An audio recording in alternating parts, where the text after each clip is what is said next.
Oh, yeah, there it goes. Yeah. Oh, okay. Yeah, I guess that time, you just answered and it just popped right in. You know what I'm saying? Yeah. Okay. Yeah. Yeah, I left the guard a thing, so I guess whenever he could jump in whenever he wants to. You know what I'm saying? But yeah, peace to the God. You know what I'm saying? Peace, What you, peace Almighty. yeah, what's the science? You know what I mean?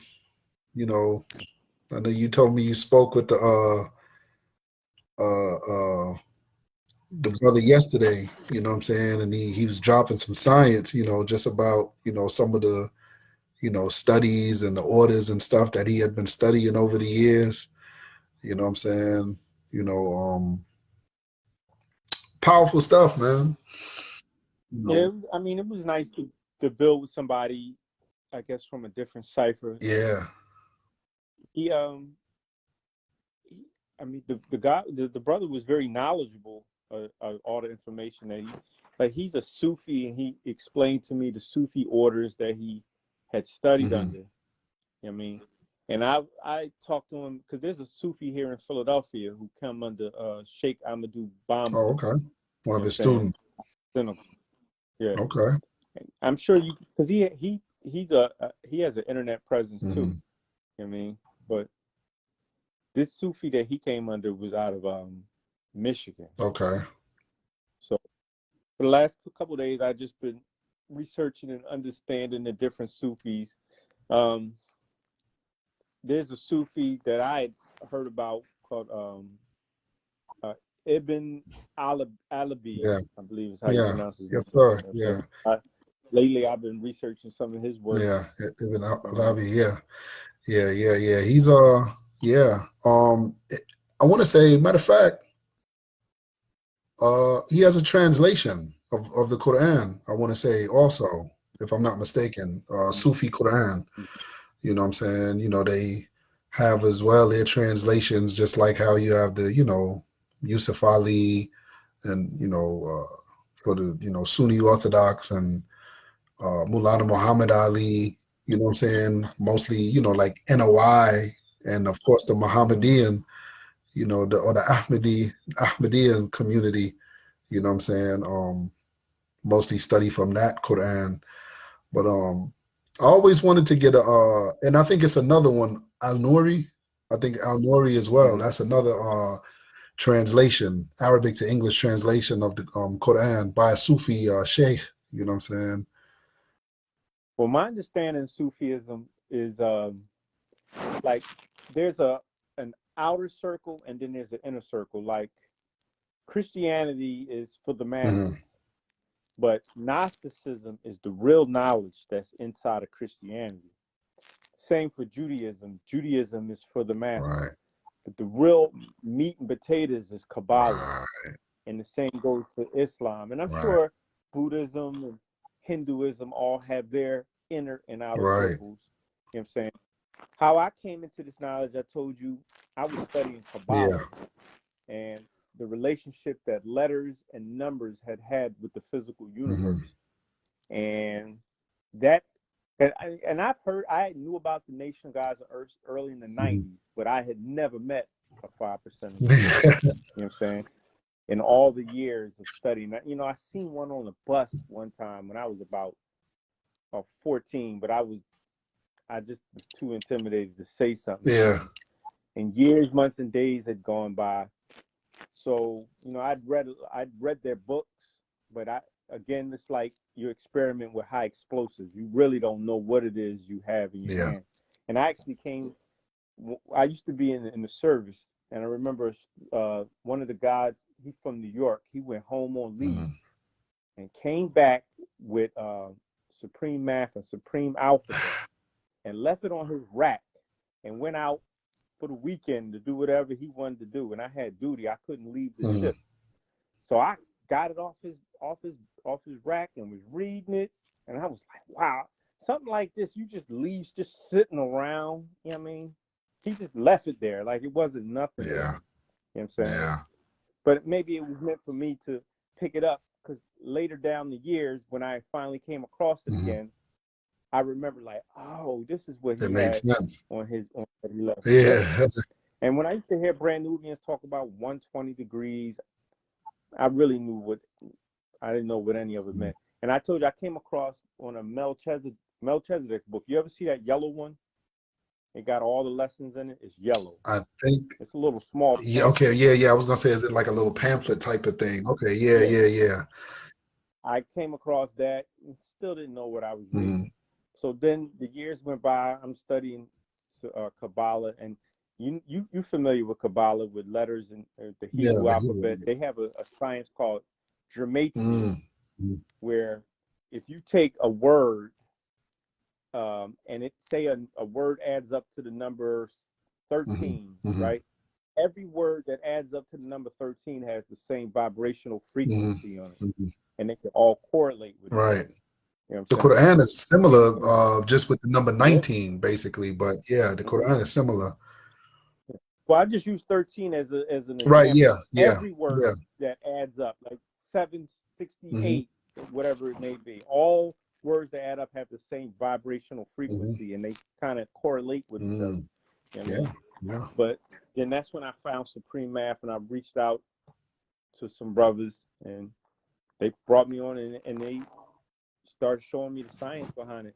Now, this is when the ego kicks in. When they give you that and they say, oh, you got to memorize all this.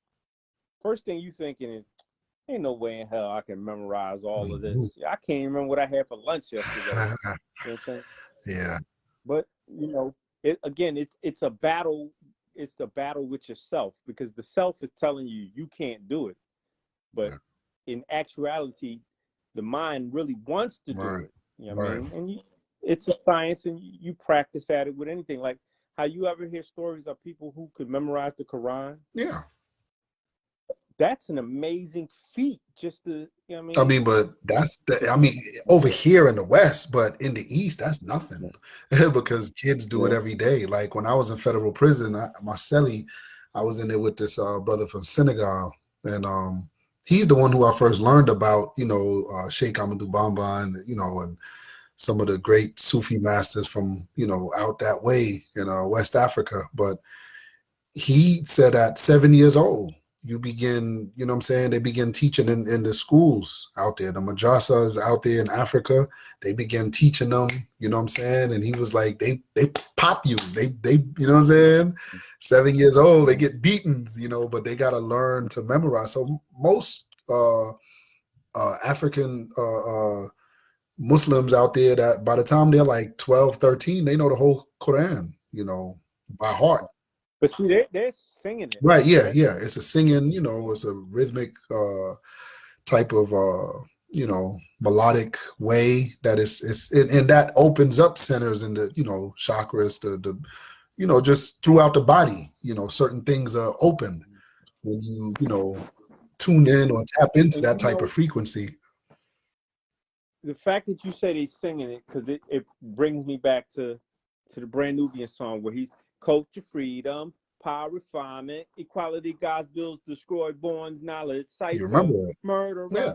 Can the devil fool a Muslim from Wake Up from Brand Nubian? I had sung that over and over for Mm-hmm. years and never even knew what I was singing. Yeah, yeah, You know what I'm yeah. saying? And I mean, that's why, because I mean, kids learn songs. When you listen to the radio now, you hear a lot of vile, degenerate type of music on there, and the kids know it. You know what I'm saying? But same thing in the East, when they teach them the Quran, they're like, Bismillah ar-Rahman ar-Rahim. You know what I'm saying? And it's like, so like me myself, when I learned Arabic, I could once boast and say I knew at least about 25 surahs, by heart, English and Arabic. You know what I'm saying? But of course now, you know what I'm saying, because I don't be saying all those prayers, but like the short ones I still kind of remember. But I'm talking about like, some of the longer surahs I knew by heart. You know what I'm saying? And it's like, And they have vibrational frequency that can change the whole course inside the room from the energy of you saying yeah, it. Correct? yeah, yeah. Yeah, when you look at the ancient, Hindus, Buddhists, a lot of them have chants that they would do, or mantras, if you will, and it taps into certain areas of the, see, Doctor. and that's the thing, like when I got knowledge itself, of course, with the Nation of Gods and Earths, it's like a lot of that, that's looked at as pseudo or, spooky, you know what I'm saying? Because, those brothers don't really study metaphysics like that. You know what I'm saying? They barely study physics, physics, the regular, you know what I'm saying? So when you talk about metaphysics, which is tapping in to the unseen, a lot of those brothers look at that as spooky, but you got to understand our universe is 90% unseen material, 90% unseen matter. Only 10% of this entire universe is matter that can be seen, with the ocular, view, with your eyes. But, you know, Sufi masters and agnostic, on the Christian side, or even the Kabbalistic, Jews or whatever, they understand this. You know what I'm saying? Yeah. If you ever gonna have a date night, you turn the red light on in the room, Mhm. that changes the whole frequency in the room. Yeah. A woman will come in and be like, "Oh, I see what I mean," Yeah. and you're not doing nothing. All you're doing is changing a light bulb, and you know what I'm talking about. The whole room turns red, and if you want to and that's like color frequency and the science of colors. You know Right. what I'm saying? Right. So yeah, and that's tapping into the Yeah, unseen. yeah, yeah, You know what I mean? yeah. I mean, it was, and it could be used for good or bad. See, that's the thing, like when you look at, of course, the divine evils, they call them witch doctors. The white man calls them witch doctors and stuff in Africa or whatever. But, you know, some of those, great shaman and masters and stuff like that have studied nature and become one with they understand, like it could be used for good or evil. Like the white man uses it for evil, like, Mhm. when you look at the television, that's why I say it's not good for children, because, as their eyesight is beginning to develop, when the baby's first born, they can't see beyond arm's length. You got to come up close to a newborn child so he can see you. Now you're in his vision. He can see. But once you step, like across the room, he can't see you no more. But as he I grows didn't and know that. develops, yeah, his eyesight will develop. And okay, now they can see you. They can, oh, way across the room, he see you. Mm-hmm. You know what I'm saying? But colors can impair that. So this is the reason why they Mm-hmm. say it's not good to have toddlers, that's like, 7 months, 8 months, 9 months, a year old, to be watching TV like that, because their sight and everything is still developing. But now when you get all these Mm-hmm. colors and stuff flashing in their face, red, blue, green, turn on Nickelodeon and just look at the color. You see colors. When you turn on all of those children's channels, you see color, bright red, bright blue, like a bright green, just flashing in their face. I mean, what do you think that's doing to them? You think that's not having any Well, I effect? know like McDonald's, certain colors, the red and the orange. Exactly. Yeah. Yeah, kind Businesses of. use it too to advertise. Yeah, Mm-hmm. that's right. Mm-hmm. You know what I'm saying? Mm-hmm. But it could be used for good.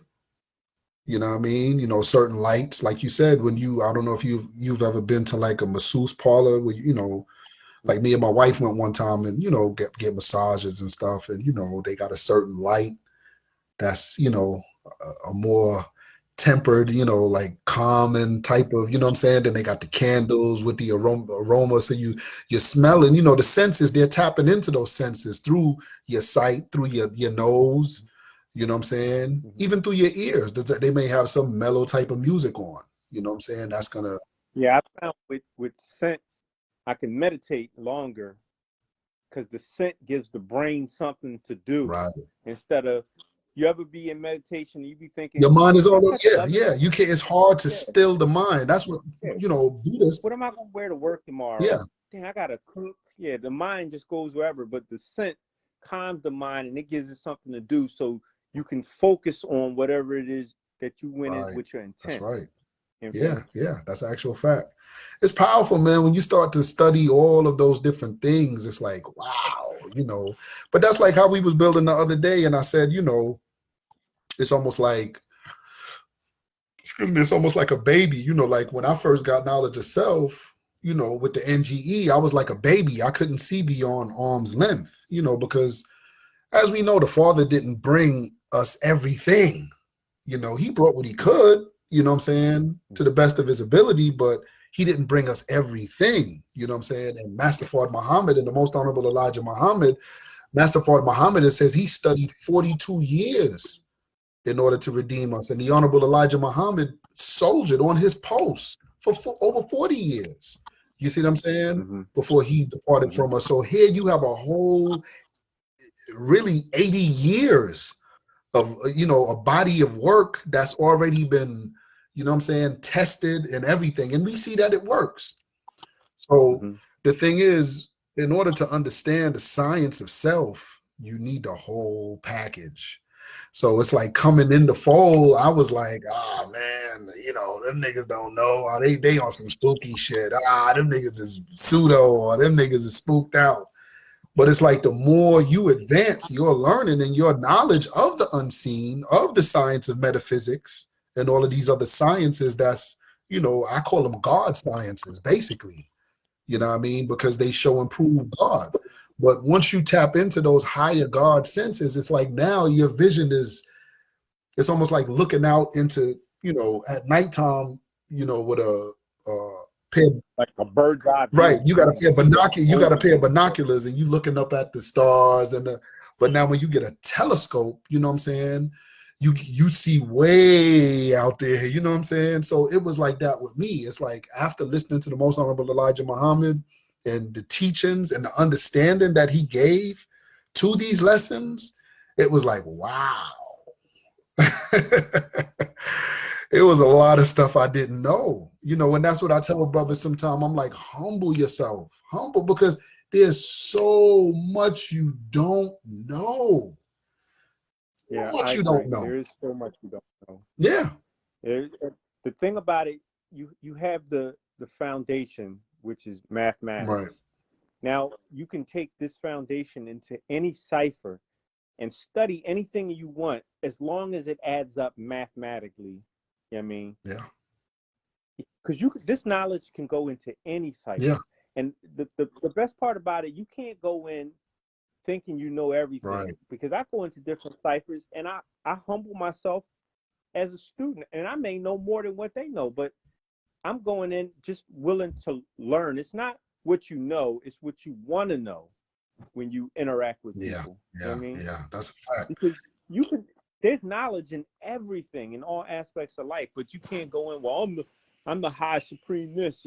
You know, you have to humble yourself and be a student. Right. And that's a good point you made, because that, with that mentality that I had when I first got knowledge of self with the Nation of Gods and Herbs, that was the mentality I had. Like, I'm God. So if I'm around any other people, even if they pretty intelligent people that I could possibly learn something from, I was like, man, I'm God. You know what I'm saying? It's like you have that arrogance. You know what I'm saying? I mean, I don't know if you know, that's called ego poison. Ego. Yeah. That's what it's called. Yeah. It's called ego poison. Yeah. Yeah. Once you get, because I found that that's how Hebrew Israelites be. You grow up in Christianity and you've been reading this Bible your whole life, and then when somebody gives you, they flip it upside down and show you something that you didn't even see. Now you just want to go and tell everybody, oh no, you're not reading it right. This and this. That's the ego. Yeah. Yeah, I mean, yeah. That was me, man. That definitely, you know what I'm saying? And then, like I said, after, you know, now studying, you know, the Messenger's books, reading Message to the Black Man, Our Savior Has Arrived, Fall of America, How to Eat to Live, book 1 and 2. It's like after reading all them books, it's like, oh wow, man, I ain't know a damn thing. Like there was so much I was missing. You know, like I said, we was building once before, and I mentioned we got to keep it real, God. I mean, if you want to be technical, it's like we've had our knowledge longer than the Father. You know, like I was mentioning before, you know, the Father came into the mosque. He didn't stay that long. And then he was out the door. And what he did, when we really look back, it's like as children, you know, you like, wow, it was amazing. But really, when you look at it, it wasn't nothing that the average person couldn't do. Like me and you can go out there right now and get a whole bunch of ignorant kids that's, you know, just out there running around and drop a little knowledge on them, and they'll follow us. They'll follow us. You know why they'll follow us? Because we won't even put no hardship on them. Like we don't have to put no discipline on them. Now, let me ask you, do you think the father would have been as successful in spreading the 5%ers throughout New York City, New Jersey, the tri-state, if he would have instituted the discipline along with it? Like telling brothers, yo, you can't smoke no more. Nah, you, or hey, you can't do this no more. Hey, you go to jail, you out the group or whatever. You know what I'm saying? Like, do you think it would have been, brothers would have been like, nah, that shit too strict for me. You know what I'm saying? Yeah, I think that fasting for 3 days was pretty strict. And a lot of guards didn't do that. I didn't even do that when I came, but I knew guards told me that, yes, that was a requirement at one time, even though I didn't get it like that, but that was a requirement. But just imagine you ask the average youth out there to fast, especially a teenager who's 14, 15, still growing, still eating everything in the fridge. You got to fast and don't eat nothing for 16 hours or for 24 hours while you're reading and studying these lessons. They'd have been like, man, this shit is, y'all mess with that. You know what I'm saying? So, and I'm not saying this to, like, you know, belittle anyone or even the father, you know what I'm saying? Because again, what he did was a great thing. But what I'm trying to say is that it was a lot that he didn't bring that had he would have brought, would it have went the way it did? You know, I've read accounts of some of the elders that was like, yo, the father, he may have waddled in the mud with us. He may have gotten high with us, got drunk with us and stuff like that, but he was also teaching too. But let's just say he was just teaching and just giving y'all strict discipline. But he wasn't doing those things with y'all. He wasn't smoking with you. He wasn't drinking with you. And every time he saw you doing it, he chastised you about it. Do you think brothers would have rallied around him the way, you see what I'm saying, God? So yeah. My thing is, you know, it's like I always tell brothers, when I came into the Nation of Islam and began studying the teachings of the Most Honorable Elijah Muhammad, I tell brothers, yo, go back to the root, go back to the essence. Because maybe there may have been something the father might have missed and the elders might have missed. We don't know. Go back. I tell people who love Malcolm, oh, Malcolm, yeah, they love Malcolm, but they don't love the man who produced Malcolm. Yeah. They don't love the nation that produced them. I watched Malcolm X, the movie, as a kid and read the book, but I didn't understand what the Honorable Elijah Muhammad, I didn't have a, let alone Master Farad. It was just Malcolm. They had put him on a pedestal. And you remember when the movie came out like 92 and everybody had them X's on their shirts? It was but the man who produced him, you know what I mean? Yeah. Produced so many other great men. Yeah. You know what I mean? Yeah. And now Hollywood does their best to try to destroy his image. Someone said that. I watched that. Someone said that movie that got Malcolm X, Muhammad Ali, and Jim Brown in it. Did you see that on Amazon? Yeah. Me and the Queen was watching that. Yeah. They tried to show the messenger in a negative light in that movie. You know what I mean? And they do that on purpose. Yeah. You know what I mean? It really goes to show you the power of the devil. You know, his power, at least in his world. We know he really has no power. This is all like an illusion because his world is an illusion. But in his world, he can do whatever he wants to. That movie, Malcolm X, like you said, that came out, what, 92, 93, something like that? Mm-hmm. And, like, if we go back just 20 years prior to that, back in the 70s or even in the late 60s, Malcolm was vilified. Malcolm was spoken of as a evil person. He was anti-American. He was anti-white. They ain't care nothing about, you know, some of them might have said, okay, and softened up a little bit on him after Malcolm came out and kicked the hole. I went to Mecca and I seen white Muslims, so I don't believe that no more. I think I'm changing my ideas. But a lot of them still was like, nah, nigga, I still ain't rocking with you. But it's amazing how just in 25 years' time, the white man could just turn that Malcolm into a saint and put him up there, and all because he didn't have a living example or a living person to go after the Honorable Minister Louis Farrakhan. They had to raise one from the dead.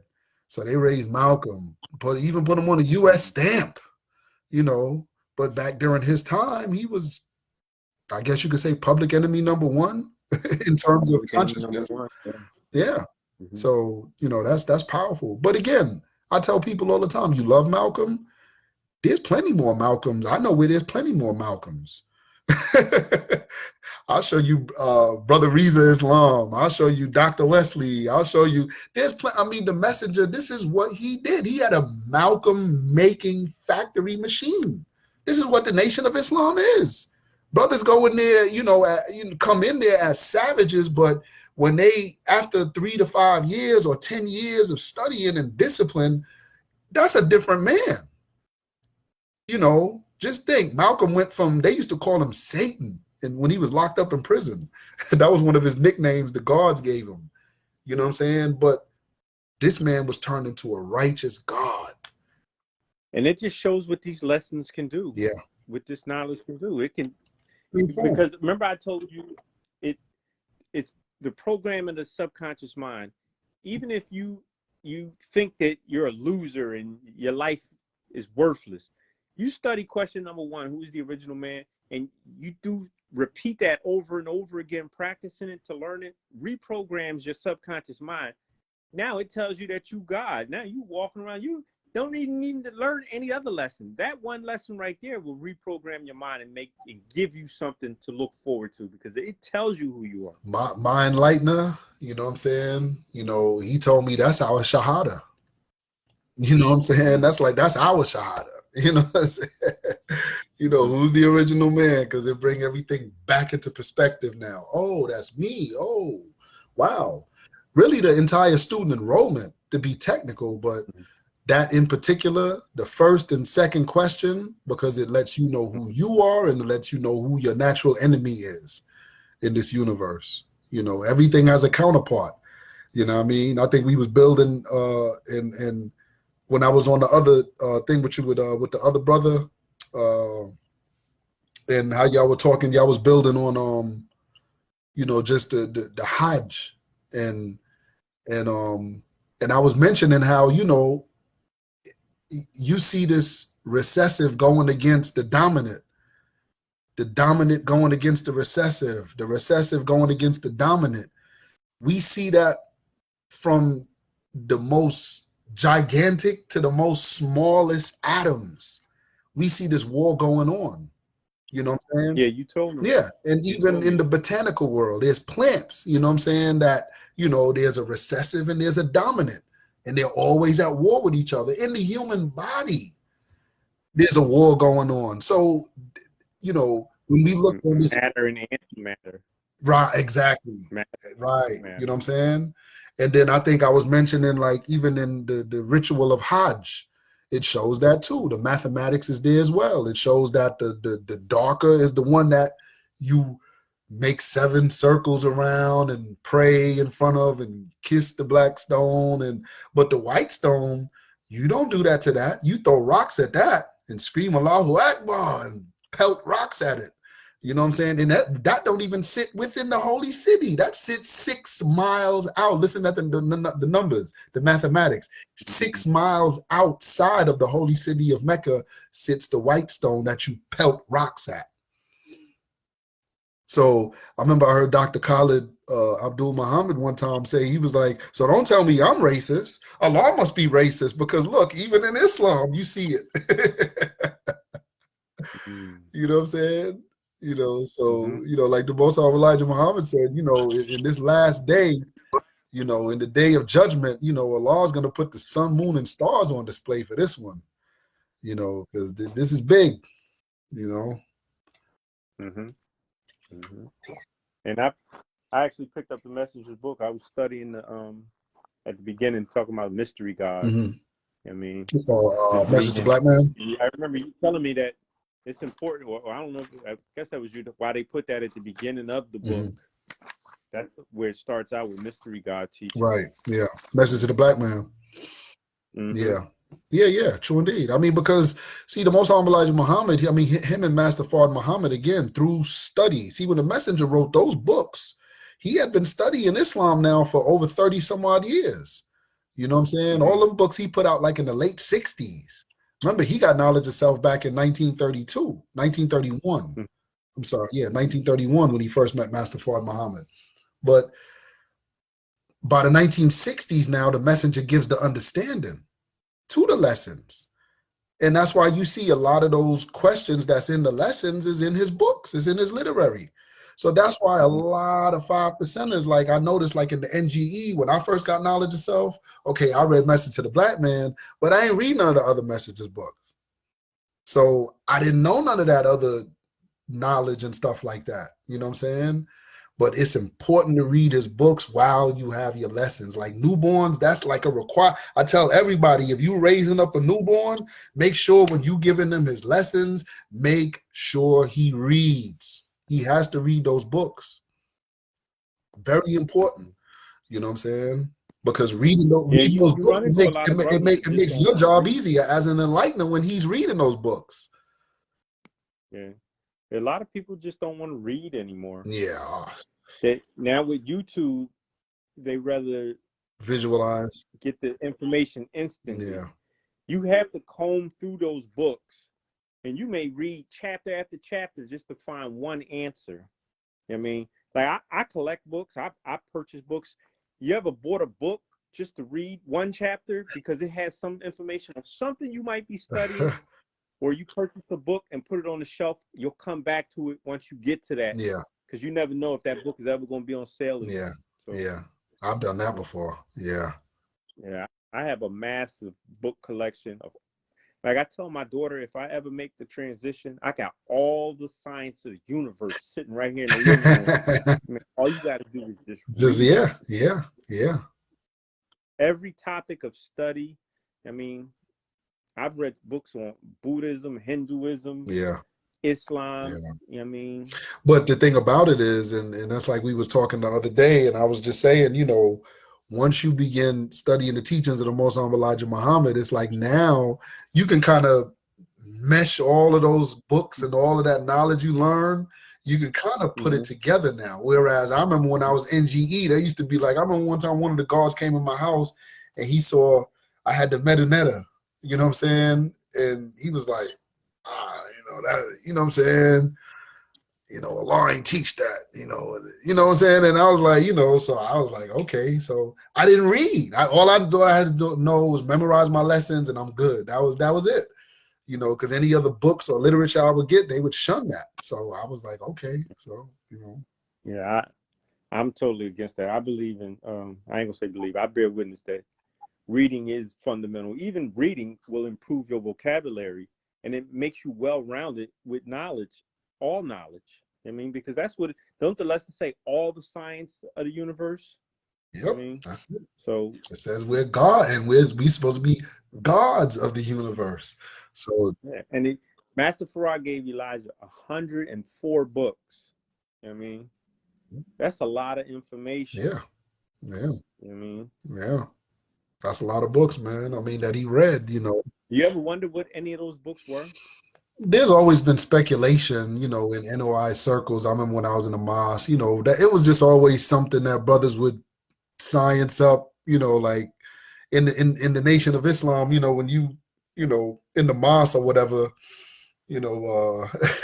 what they used to call them bean soup scientists. That's just something that brothers would sit down and science up over some nice bean soup and some coffee or whatever, or you know what I mean? And yo, what books you think, But Minister Farrakhan said that 103 of those books dealt with aspects of Islam, Prophet Muhammad and Islam. He wanted the messenger to be grounded in Muhammad's story, the first Muhammad, Prophet Muhammad. So 103 books dealt with aspects of his life, of course, his history in a whole, but just different aspects of his life, his domestic life, just different things.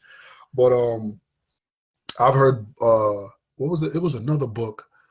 I heard, I think it was Dr. The Story of Mankind. Yeah. I was just about to say that. Yeah, Dr. Ali Muhammad. I heard him say that it was a while back. He was mentioning that was one of the books. And then I heard Minister Akbar, he mentioned another name of a book. and the author, because some of the authors were Caucasian people that were just doctors, scientists.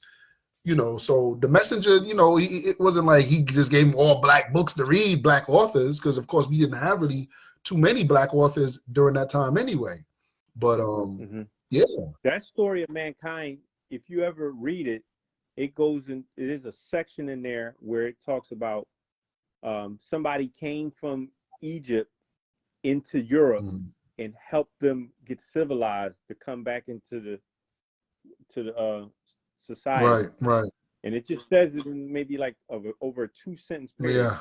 Yeah. And if you want to the book is on YouTube. They have the different chapters on YouTube, the story of mankind. Yeah. And if you listen to it, it's probably like in the 5th chapter, and just for a split second you'll hear it. It does say that. Yeah, I never read it before, but I've heard of that book, and I heard that was one of the books that the messenger in fact read. And Anacalypsis, I heard, was another book that he gave. Okay. Oh. By Garthy Higgins, I think. Anacalypsis. I remember what was the brother's name? Brother Charles Muhammad. It was when I was in Macon, Georgia. Not Macon. When I was in South Carolina, in Columbia, South Carolina, there was a brother. He mentioned a book also, but and it was written by a white doctor or whatever. But he was, I guess, like ostracized from the the mainstream scientific community. But, oh, you talking about Ancient Egypt, Light of the World? No. Is that what you're talking about? It was a book that was mostly dealing with metaphysics. Because I remember I asked the minister one day, like when I came into the Nation of Islam, I used to ask so much questions because it was like I had to be retaught. It was so much falsehood that I was learning. So I was, but I asked him, I was like, did the messenger ever teach about the chakras or the 7 wheels and what I'm saying? And he mentioned a book, and it was a metaphysical book, basically, that was dealing with, that he said that the messenger may have read. He wasn't like stamping it 100% sure, but it was what he heard that the messenger could have probably read, But yeah, man, like I said, at the end of the day, 104 books, the messenger said the best one, he told Minister Farrakhan, was the Qur'an, of course, but that's powerful, man, because a lot of people don't even read 10 books, don't even read 4 books. He read 104. The average God now probably read about 4 books and think he, You ever came across the Metaphysical Bible Dictionary by Charles Fillmore? I've heard of that. I didn't read that. Isn't that's online too, right? Yeah. I bought it on Amazon. It's the perfect book if you ever reading these scriptures, because it takes the person name or whatever and breaks it down what it means metaphysically, and that applying it to self, instead of you reading it thinking that this is a real person who did this. And because the Quran says that some of the stories are allegory. Some are decisive, some are allegory. And remember the God that we was building with last time, he was trying to go into the science of how a man can stay in a well for 3 days with just not writing exactly. I can't see that. Now we never did get a chance to finish the build, so I ain't gonna say what he was saying is right or wrong, because he never did get a chance to finish what he was saying. But if I ever get a chance to build with him again, I do want to touch bases on that so I can get an understanding of where he's coming from. You know what I mean? And he got that from the scriptures, of course. I would imagine the book, like Abraham. The book of Abraham Jonah. Is Ab means father, Ra means the son, and Ham is children of the burnt skin. You know what I mean? So it talks about a group of individuals. You know what I'm saying? So it goes through. If you ever get a chance to pick it up, the Metaphysical Bible Dictionary by Charles Fillmore. Yeah, you got to text that to me. Yeah, and I'm gonna try to see if I can pull it up or whatever, because I've heard of that. And I actually got the website. I had to search for my phone. I could just text you the website, because instead of buying the book, you can just go through and click on, like, it has its thousands of names, any name that shows up in the Bible. And pretty much the same names that's in the Bible is in the Quran, except that those story of Ab or Talmud Talmud or something, how the Quran speaks Yeah. about that, how those lands were completely destroyed. You know what I'm saying? Yeah. Gog and Magog, and it's so many, you know what I'm saying? Yeah. But yeah, definitely, God. You definitely need to send me that, you know what I mean? But yeah, I ain't gonna, like I said, keep you long. Like I said, I just want to build with you for a hot minute. Like I said, the other young God, I guess he'll probably get up with us later. I wanted him to jump in here with us because, he just began studying like maybe about 3 years ago. So he's still fairly a newborn, and you know what I'm saying? I wanted him to kind of build with you, and you know what I mean? And because, he basically, like you know what I'm saying, just been studying a lot of the messenger stuff like this last year, and I can see the growth in him.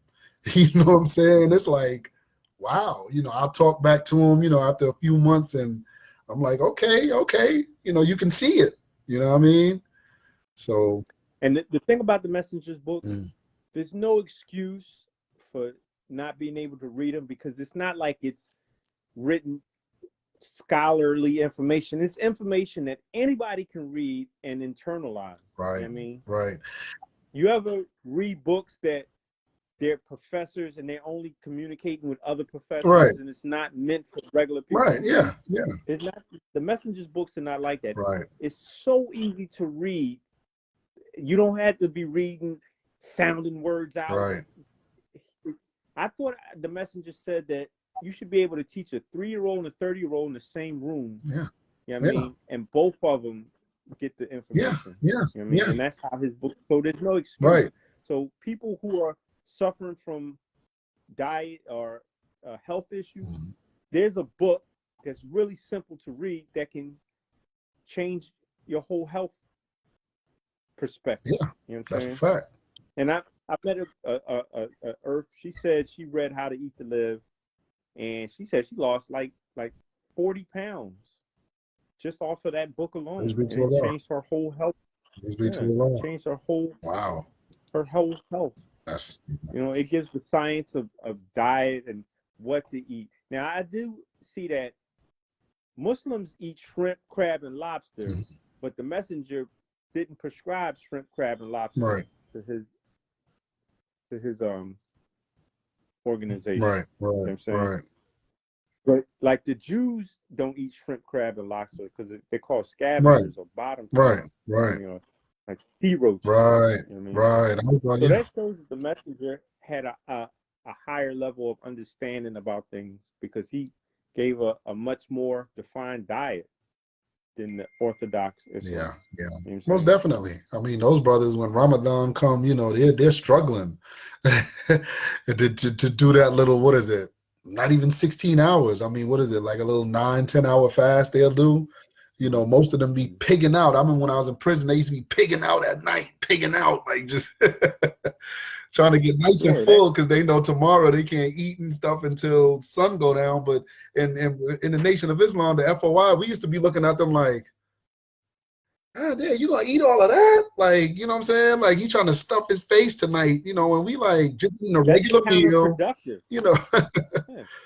It's counterproductive if you go and feed yourself like that. Because didn't they say, the brother Aaron Muhammad told me that to kill an animal, they just overfeed it. You know what I mean?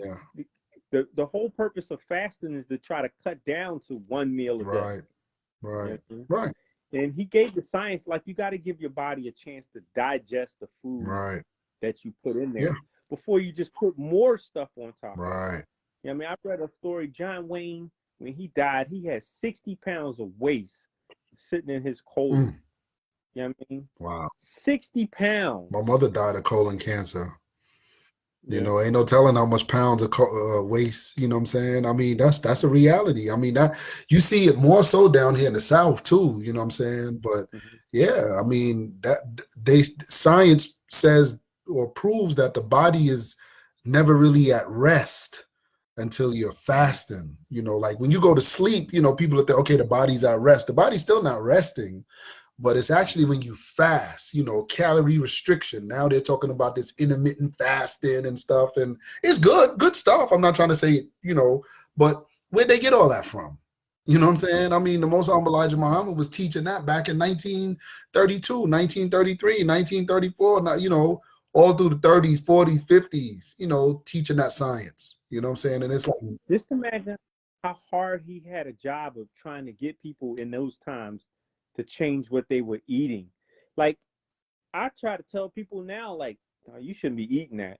Oh, they have a problem. They get an attitude. Just imagine what he was doing back then when they were in a depression and they could only afford certain foods. yeah, You know what I'm yeah. saying? But maybe they didn't eat meat every single meal back then. Mm-hmm. Well, the only no, they did. You know, black folks, especially in the South, you know what I'm saying? If you pull a plate out and it ain't got no meat on there, you know what I mean? And then even when you go to the doctor will tell you try not to eat at least no more than a handful. It shouldn't be no bigger than the palm of your hand, whatever meat that you're going to eat.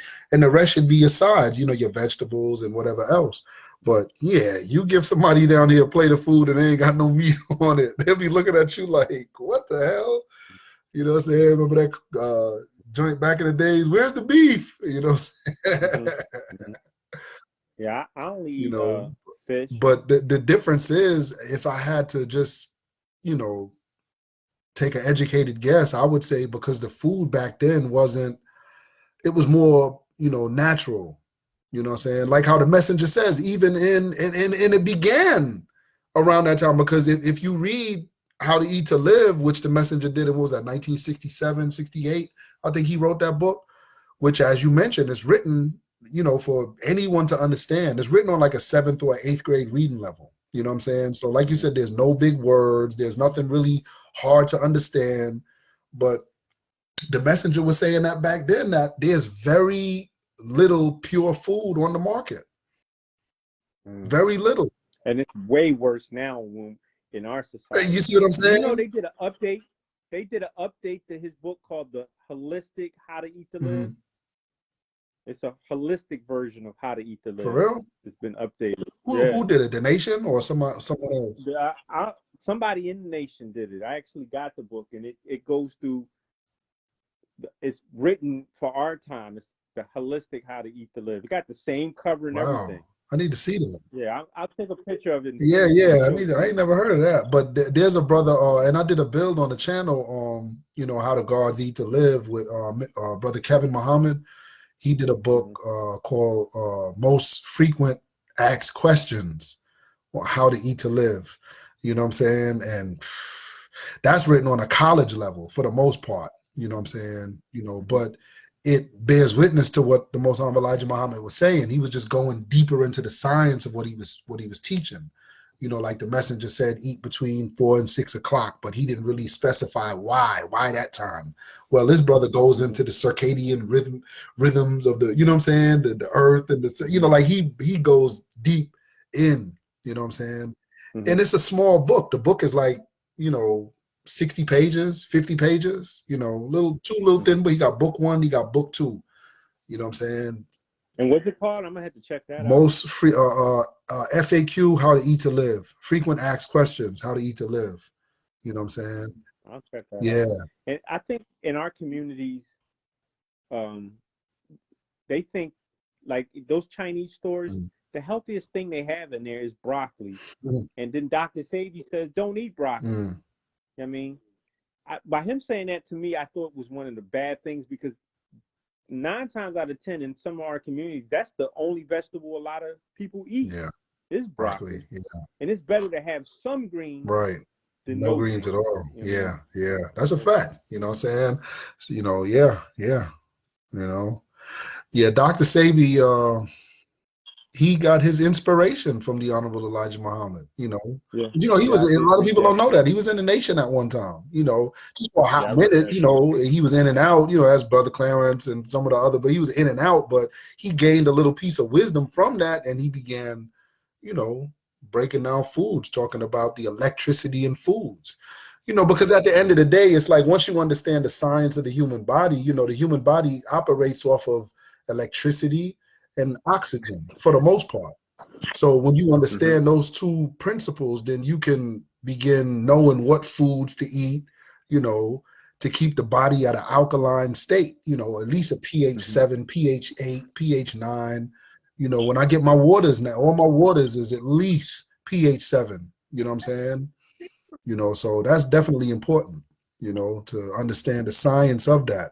But I mean, some of the things he says I agree with. Some of the things he says I kind of, you know, disagree with, because the thing about vegetables is that, yeah, we're supposed to eat vegetables. We are herbivores naturally, you know, by nature, but certain vegetables aren't for human consumption. It's not really, you know, take for instance, like collard greens, you know, the messenger said is really no good for the human digestive tract. You know what I'm saying? It tears through your digestive tract as you know, devouring it, going down. That's for farm animals, you know, sweet potatoes. Yeah, he said the same about kale. Yeah, kale, sweet potatoes, you know what I'm saying? But there's some foods that the messenger said you can eat it, and you know what I'm saying? You could pig out on it. You know, like garlic, for instance. The messenger said you can eat that as much as you want, you know, navy beans, you know, certain foods, you know what I'm saying, that he mentioned. But you know, that's the real science of the God science, because it's not just what to eat, but how to eat. You know what I'm saying? And when to how to eat to live. You know what I'm saying? Fasting is important, because if you don't fast, you're not giving the body a chance to rest and remove the toxins that, you know what I'm saying, the body, it could fight off whatever diseases and stuff like that. You know, the messenger said if you eat once every 72 hours, you will never get sick. You won't even know what that feels like to have a common cold, or to, you know what I'm saying, a flu or any type of thing like that. And then you read the hadiths, Prophet Muhammad, peace be upon him, you know, he said that was the fast of King David. You know what I'm saying? Eating 3 meals a day. You know, the hadith where the man came to the prophet and asked him, you know, he wanted to fast. And the prophet said, do this, do the 1 day fast. The man came back and said, oh yeah, that was easy. I could do more. Prophet said, go do a 2 day fast. He went, did that. He came back. He said, oh yeah, I could do more. Prophet said, go do a 3 day fast. He came back. He was like, oh yeah, it was tough, but I could do more. He said, there is nothing greater than that. That's the fast of King Dawood, Malik Dawood. You know what I'm saying? So, you know, some of the old patriarchs that we read about in the Bible that lived to be 300, 400, 500, 600, 700 years old, the messenger said they may have only ate twice a week of the best foods, not no genetically, you know, GMO. Yeah, they were eating the best foods, you know, drinking the best water. But the longer the white man has been on our planet, you know, we can see that the water's polluted, the air is becoming more polluted. You know, our grandparents, they breathed a different air. Forget the food, they breathed a different air we're breathing now. You know what I'm saying? Our parents that lived, grandparents that lived back in the 1930s and 1940s, before all of the cars and stuff with the different emissions and stuff, like everything, the water. Like as a child, I remember you can go to the sink and turn on the tap water and drink. You do that now and see what happened to you. Do that for a week straight now and see what happened to you. You have all kind of stuff in your body, all kind of lead and whatever else, you know?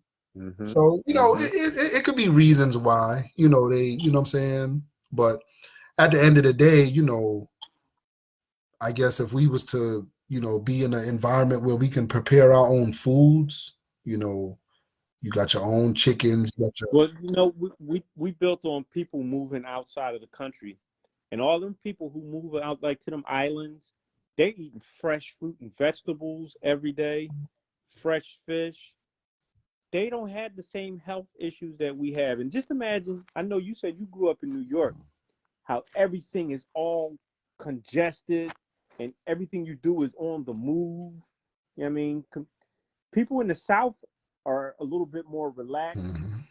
So they probably have more farmland and probably access to fresher food than what we have. But just imagine being on an island where you eating a fish that was just caught like an hour ago. Out of some blue water that looks blue. You could see down through the water. Clean.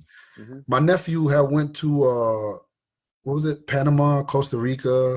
I forgot what country he went to. I forgot. But I remember he mentioned that. He was like, yo, the fish was just so fresh and like everything they would, he was just talking about the women out there was just beautiful, they skin, like you could see the difference in people, you know what I mean? That radiance, when you look at them, like, wow, But yeah, you're right. You look at people in the inner city somewhere, where they got to go to the supermarket and buy all this grafted food and stuff. I mean, you can see the difference in a 40-year-old person in New York versus a 40-year-old person living in Central or South America or in the Caribbean, or, you know what I'm saying? Or just in the country, period, down south.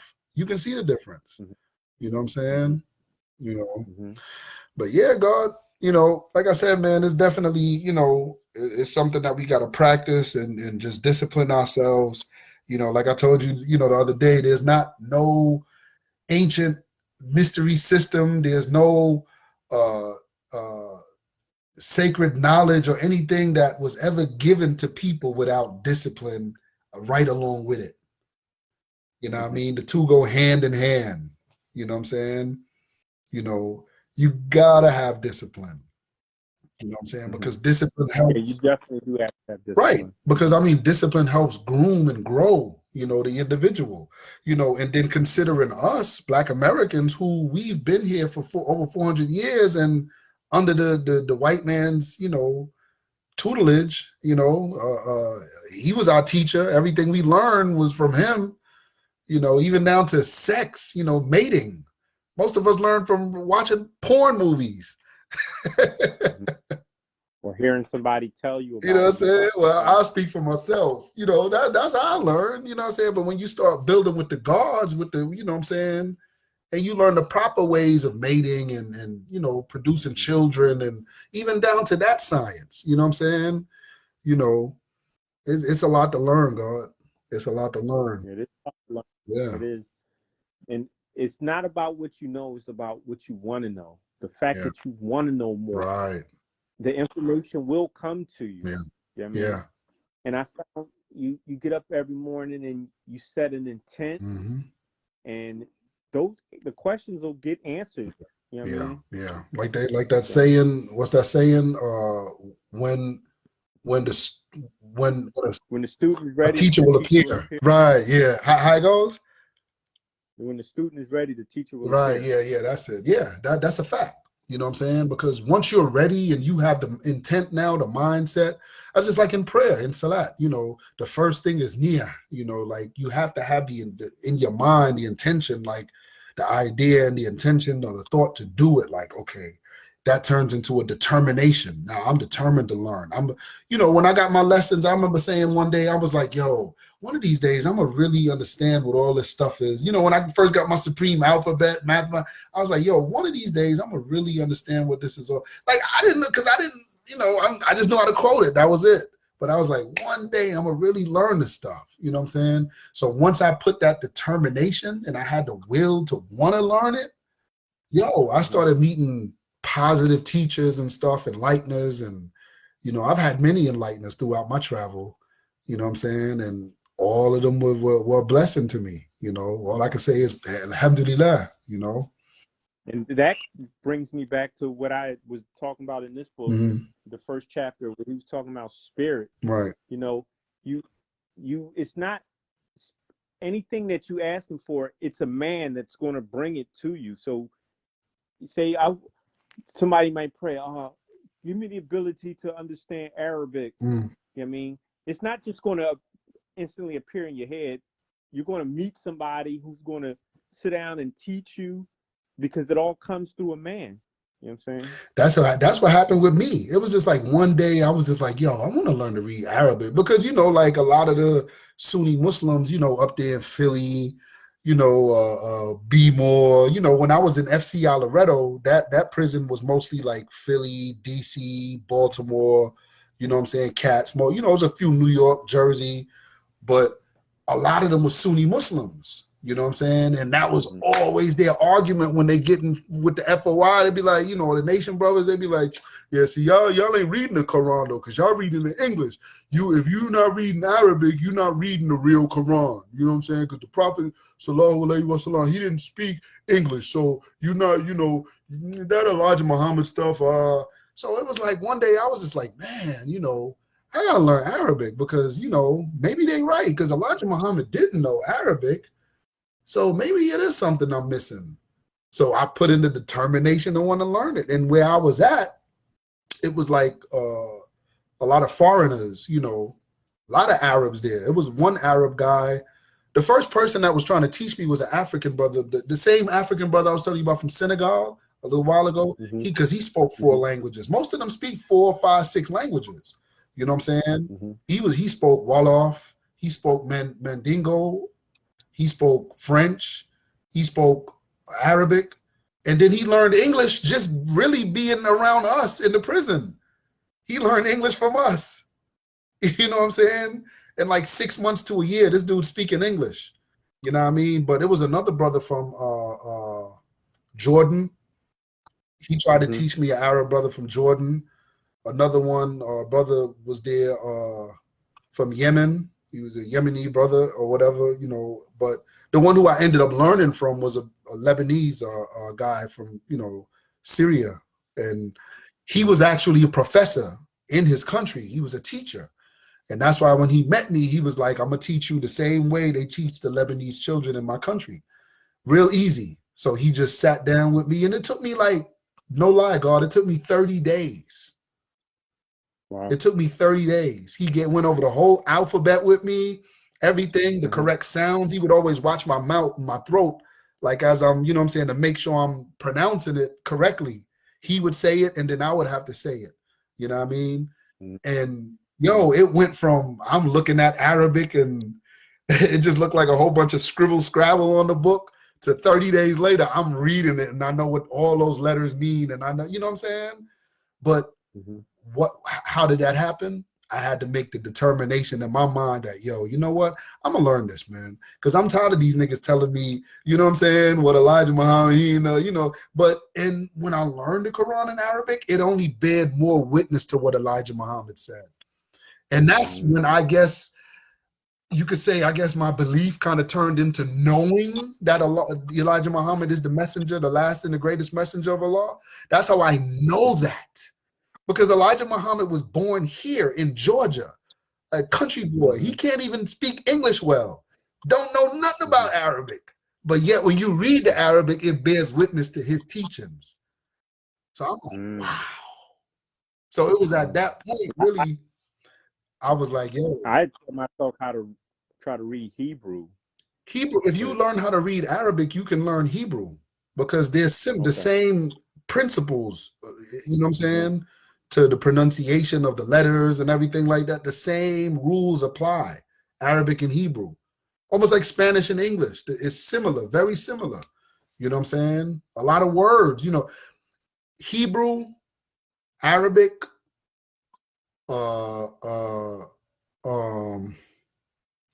what's the other one? It's an African language. Ah, man, I can't even think of it right now. They speak it in Kenya, Tanzania, Swahili. You know what I'm saying? If you know Hebrew, or Arabic, you can learn Swahili, you could learn, you know what I'm saying? All of the same rules apply in the language. You know what I'm saying? So it was like learning that, man, it just made me say, wow, you know, like that. It not only showed me that, okay, Elijah Muhammad is the messenger of Allah. I really understand that now, and I can see that now, because I'm reading the Quran and it's talking about blue eyes, and you know what I'm saying? You know, in the 20th surah, Surah Al-Taha, it talks about in the blue eyed, you know, and some of the translators may try to translate that word to mean Blair-eyed. You may look in Yusuf Ali translation, it says Blair-eye or Pictol or Marmaduke or some of those translations. But when you read Mulana Muhammad Ali translation or any Sufi translations, Al-Nuri or blue eyes, yes. Those are the deceivers, the devils, the blue eyes, and the Dajjal.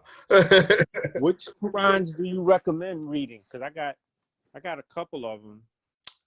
I definitely got this one, the Ali, the Mulana Ali. Yeah, that's what Mulana Muhammad Ali.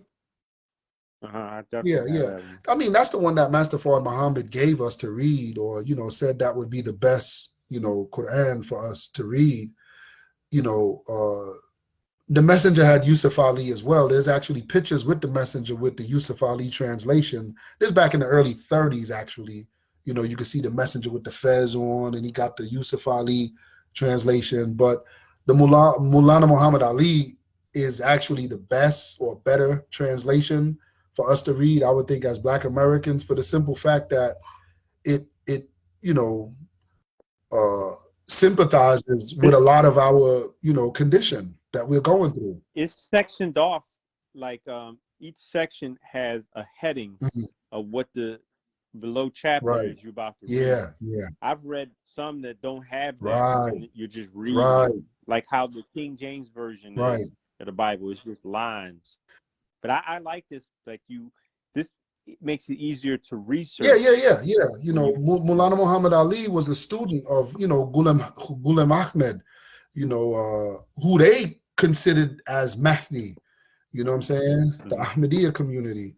But again, like when you read his translation of hadith, even that, you know what I'm saying, it's better than reading, you know, any other translators or whatever who, you know, mistranslate a lot of words to try to hide the fact that, you know, the white people are devils, or the black man is the God, or the, you know what I'm saying?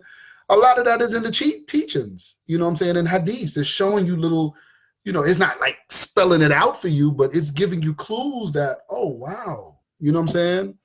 You know, so yeah, God. But yeah, man, like I said, I ain't gonna hold you long though, Lord. I just wanted to build for like a hot minute. I'm about to go in here and get on this God degree, you know what I mean? Get it in. You know, I bought me a bean pie, stopped off by the brothers and copped a little, you know, little bean pie joint. So, you know, I'm about to eat my little food and then probably eat a slice of that. You know what I mean? And you know, but yeah, Lord. It was good building with you. I mean, I'm glad we got a chance. A lot of things people do when they build, they don't touch on books. Yeah. So people can go out and do the research themselves. Yeah. You know what I mean? So I'm glad. That's my goal whenever we get a chance to build. Show the book where we got that information from, so somebody can go and do research and get their own understanding from it, so they don't have to take what we say on face value. You know what I mean? So we did touch on Message to the Black Man. We touched on that Charles Fillmore Metaphysical Bible, this Qur'an, and it was another book that you recommended, the How to Eat to Live. Yeah. Frequent asked questions on how to eat to live. You know what I'm saying? You know what I mean? That's definitely, you know, a book you'd want to put in your life, especially if you read the Messenger's book, How to Eat to Live. You definitely want to read that. You definitely want to read that. You know what I'm saying? You might need like a little thesaurus or some sort of medical dictionary, or because he talks a lot of, you know, it's not written on no 7th or 8th grade reading level. You know what I mean? It's more like college. You know, he's speaking to people who are somewhat knowledgeable or advanced already in you know, that type of field. So you know, because his book is pretty much as like you know, what they call it, like an apologia type of literature, basically just reproving what the messenger said, but just speaking to the scientists or the doctors who understand that, you know, language. You know what I mean? So yeah, but it's definitely a book you want to add to your library collection, most def. You know. All right. Next time I build with you, maybe we could go over and build on the Kabbalion. The Kabbalah? You ever read that? Yeah. No, the Kabbalion. Oh, the Kabbalion? The Kabbalion. Yeah. The 7 Hermetic Principles. Okay. Oh, okay. I thought you were talking about Kabbalah with the, you know, the Hebrew Kabbalah or whatever at first. Okay. Yeah, the Kabbalion. Yeah. Yes, sir. You have you a copy. Yeah, I've read that. Okay. In one of my book of lives, I have a copy of I have to look for it. I got about like four or five different, you know, like big binders with so much stuff in it. I got to go through it. But yeah, I'm gonna look for that. That's a good idea. Yeah, and the thing about it, before we go, you ain't got to read the whole book. Just read the 7 principles. Yeah. Wait, I'm on a call. Just read the 7 principles. Yeah. Okay. Yeah, the principles. Right. Yeah, I gotta get ready. Yeah. The principles alone, you know what I'm saying, is you know what I'm saying, get you ready, definitely. You know what I mean? And you go through those 7 principles, and it'll give you all the knowledge you need. Mm-hmm. Because the rest of the book just builds off of those 7 principles. Yeah, yeah. But we can build on that next Yeah, time. yeah, true indeed, true indeed. Well, yeah, God, you know, well, yeah, like I said, it's peace building with you. You know what I mean? And what's your attribute again? Just for the Self-born. self-born. True indeed, true indeed. Self-born. Yeah, yeah. And the next time, inshallah, I'll try to see if I get the newborn on here too, so he could probably ask us questions or whatever the case. If he has any, stuff that he wants to, because he's reading the messenger's books as well. So, you know what I'm saying? I'm sure he's gonna have questions. You know what I mean? Okay. Yeah. So, but yeah, God, definitely just hit me up. You know what I'm saying? We'll get up later on in the week if anything. You know what I'm saying? Good building with you as always. You know what I mean? All right. So, I'll leave you as a You take king. care. Greeting words of peace. Peace. Assalamu alaikum. Peace to the God. Peace.